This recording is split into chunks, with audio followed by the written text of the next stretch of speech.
বন্ধুসকল নমস্কাৰ। আজি আপোনালোকৰ সৈতে এই সময়ত অৱসৰপ্ৰাপ্ত কৰ্মচাৰীসকলৰ বাবে অৰ্থাৎ পেঞ্চনাৰসকলৰ বাবে এইবাৰৰ লাইফ চাৰ্টিফিকেটৰ ওপৰত শেহতীয়াকৈ আন এটা নতুন আৰু গুৰুত্বপূৰ্ণ ইনফৰমেশ্যন যিটো প্ৰকাশ পাইছিলে সেই ইনফৰমেশ্যনটোৰ বিষয়ে অৱগত কৰিবলৈ যত্ন কৰিম, দেখুৱাবলৈ লৈ আছোঁ। চাওক, এইবাৰ পেঞ্চনাৰসকলে লাইফ চাৰ্টিফিকেট জমা দিবলৈ কি ডকুমেণ্ট জমা দিব লাগিব। শেহতীয়াকৈ যিখন গুৰুত্বপূৰ্ণ অফিচিয়েল ইনফৰমেশ্যন প্ৰকাশ পাইছিলে সেই অফিচিয়েল ইনফৰমেশ্যনটো আজি আপোনালোকৰ ওচৰত জনাবলৈ যত্ন কৰিম, দেখুৱাবলৈ লৈ আছোঁ। চাওক, কেনেকৈ এইবাৰৰ লাইফ চাৰ্টিফিকেট জমা দিব পাৰিব। কেইবাটাও গুৰুত্বপূৰ্ণ ইনফৰমেশ্যন ইনক্লুড কৰি এখন অফিচিয়েল নটিচ প্ৰকাশ হৈছিলে, অৰ্থাৎ অফিচিয়েল ইনফৰমেশ্যন প্ৰকাশ হৈছিলে। সকলো সবিশেষ জনাম আপোনালোকক। আৰু ইতিমধ্যে আপোনালোকক আগৰ 2-3টা ভিডিঅ'ত জনাইছিলোঁৱেই যে এইবাৰৰ লাইফ চাৰ্টিফিকেটৰ ছিষ্টেমটো অলপ বেলেগ হ'ব, নতুন টেকন'লজি আহিছে। গতিকে সেই লাইফ চাৰ্টিফিকেটৰ ওপৰত শেহতীয়াকৈ যিসমূহ ইনফৰমেশ্যন অফিচিয়েল ইনফৰমেশ্যন প্ৰকাশ হৈ থাকিব আপোনালোকৰ সহায় হোৱাকৈ আমি পাৰ্টকৈ আপোনালোকক জনাই যাবলৈ যত্ন কৰিম। আৰু তাৰে ফলস্বৰূপে আজিৰ এই ভিডিঅ'টো আপোনালোকৰ ওচৰলৈ আনিবলৈ যত্ন কৰিলোঁ আৰু আশা কৰোঁ আপোনালোকে ভিডিঅ'টোৰ সহযোগিতা কৰিব। বন্ধুসকল, যিখন অফিচিয়েল ইনফৰমেশ্যন প্ৰকাশ হৈছিলে সেইখন ইংৰাজীত প্ৰকাশ হৈছিলে আৰু আপোনালোকৰ সহায় হোৱাকৈ মই তাৰ অসমীয়া অনুবাদটো জনাবলৈ যত্ন কৰিছোঁ। যদি ভুল হয় আপোনালোকে নিজৰ বুলি একচেপ্ট কৰি ল'ব, জনাবলৈ যত্ন কৰিছোঁ। চাওক, এইবাৰৰ ডিজিটেল লাইফ চাৰ্টিফিকেট তৈয়াৰৰ পূৰ্ব চৰ্ত কি কৰিব লাগিব, পেঞ্চনাৰৰ কি থাকিব লাগিব।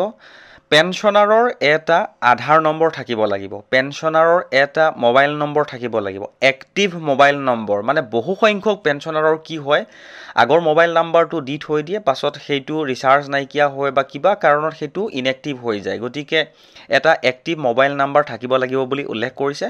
পেঞ্চন বিতৰণকাৰী সংস্থা অৰ্থাৎ যিসমূহ ইনষ্টিটিউশ্যনে, বেংক হওক বা ডাকঘৰ হওক, যিয়ে পেঞ্চন দিয়ে, আধাৰ কাৰ্ডৰ পঞ্জীয়ন ইতিমধ্যে কৰা হৈ থাকিব লাগিব বুলি উল্লেখ কৰিছে।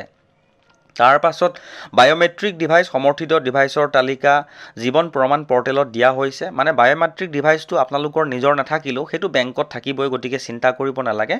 আৰু এইখিনি উইণ্ড'জ 7 বা এইখিনি টেকনিকেল কথা, ইণ্টাৰনেট সংযোগ, সেইখিনি আপোনালোকৰ চিন্তনীয় নহয়। সেইখিনি যিখিনি সংস্থাই বা বেংকৰ সেইখিনি বিচাৰ্যৰ বিষয়।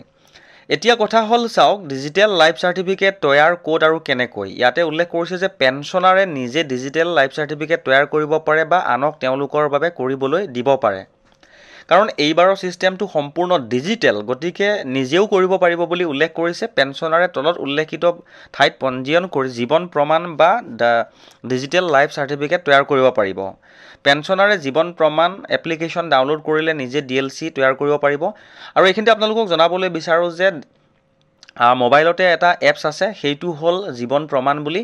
সেইটো আপোনালোকে ডাউনলোড কৰি নিজে কৰিব পাৰিব আৰু সেইটোৰ ওপৰতো আমাৰ ভিডিঅ' আনিবলৈ যত্ন কৰিম। ইয়াৰ পাছে এটা গুৰুত্বপূৰ্ণ এপছটো কেনেকৈ চলাব লাগিব বা কেনেকৈ তাতে একাউণ্টটো তৈয়াৰ কৰিব লাগিব, সকলো সবিশেষ জনাবলৈ যত্ন কৰিম।